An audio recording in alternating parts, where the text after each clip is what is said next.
from Myrtle Beach. We are here taking a walk on the beach. Wanted to show you how crowded it is on a beautiful July day. Hi, I'm Carmen, and if you're new to our channel, welcome. We cover everything Myrtle Beach plus the surrounding areas, and we're glad to have you. And those of you who are regulars, we are so happy to have you. Thanks for coming back. I just want to show how busy the beach is. First of all, we're in an area that's not that typically that crowded because we're walking next to the Myrtle Beach State Park, and there's no hotels here, as you can see. And it is still completely packed. You have to put up with me. I'm gonna have to dodge the waves. I've got tennis shoes on right now, and it's high tide, so there is very little strip to walk on here. Also, the beach is packed. There's nowhere to walk up there either, and here we go dodging the waves again. But we have had some sort of rainy, drizzly weather recently, and it's been off and on. It's not like it's been raining all day, every day, but that I think has brought everyone out today because it is nice. It's a gorgeous day. It's hot, but on the beach it feels nice. I mean, that's what's so funny. You get that nice beach air, and it feels good, and so everybody comes out.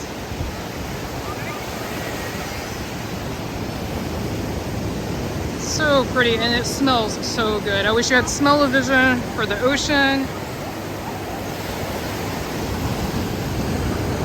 So when you come to the beach, if you have a rainy day, what are your favorite activities to do? We do have a rainy day / cold weather video, things to do in Myrtle Beach. I will link that in the description below. But leave us a comment and let us know what you like to do, because that might help some other people. We've gotten a lot of questions recently because of all the rain, asking things about the weather and also about what to do when it rains. So that's always a good one, to leave some comments and let us know what you like to do when it rains. I think probably our #1 favorite activity is Ripley's Aquarium. It's a great indoor activity. It's not cheap, but I think you kind of get what you pay for. But this is actually the most crowded I have seen it in a long time now. Usually 4th of July is the most crowded day of the year, but the weather wasn't as great on the 4th of July. Don't get me wrong, it was crowded, but this is pretty packed because, like I said, we're nowhere near the hotels right now. So this is a combination of locals and people from the campground at the state park, and that's it. So it's kind of interesting to see this many people. This is a great idea. Use the pier as your own umbrella. And now, it's not safe to swim near a pier. That's a tip. You want to stay at least, I think it's 400 feet. Correct me if I'm wrong. But you want to stay a good distance from the pier. It's not safe for a variety of reasons. But if you're just going to sit, hang out, it's a great place. Not have to bring an umbrella, get some shade. If you're like us, you need some shade.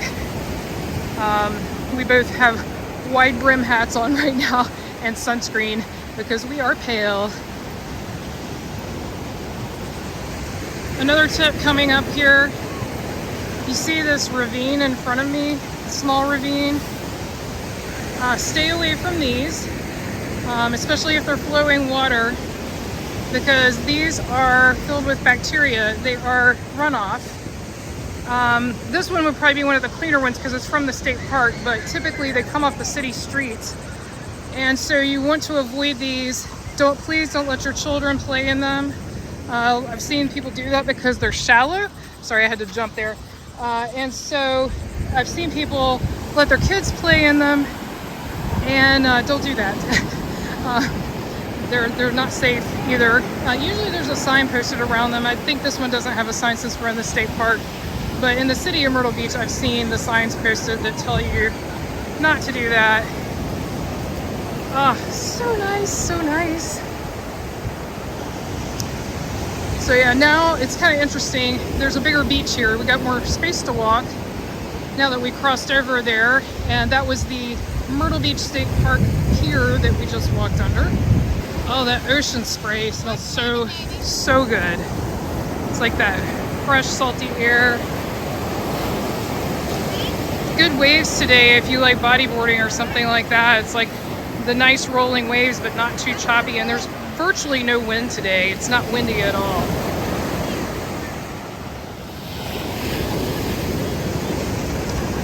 Let us know in the comments when your next trip to Myrtle Beach or the Myrtle Beach area is.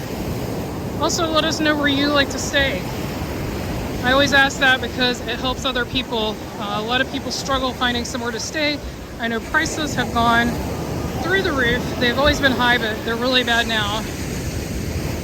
Plus, gas is expensive, so to come here is a more expensive trip than it used to be between gas and between the resort prices.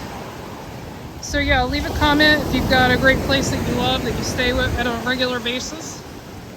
Let us know in the comments.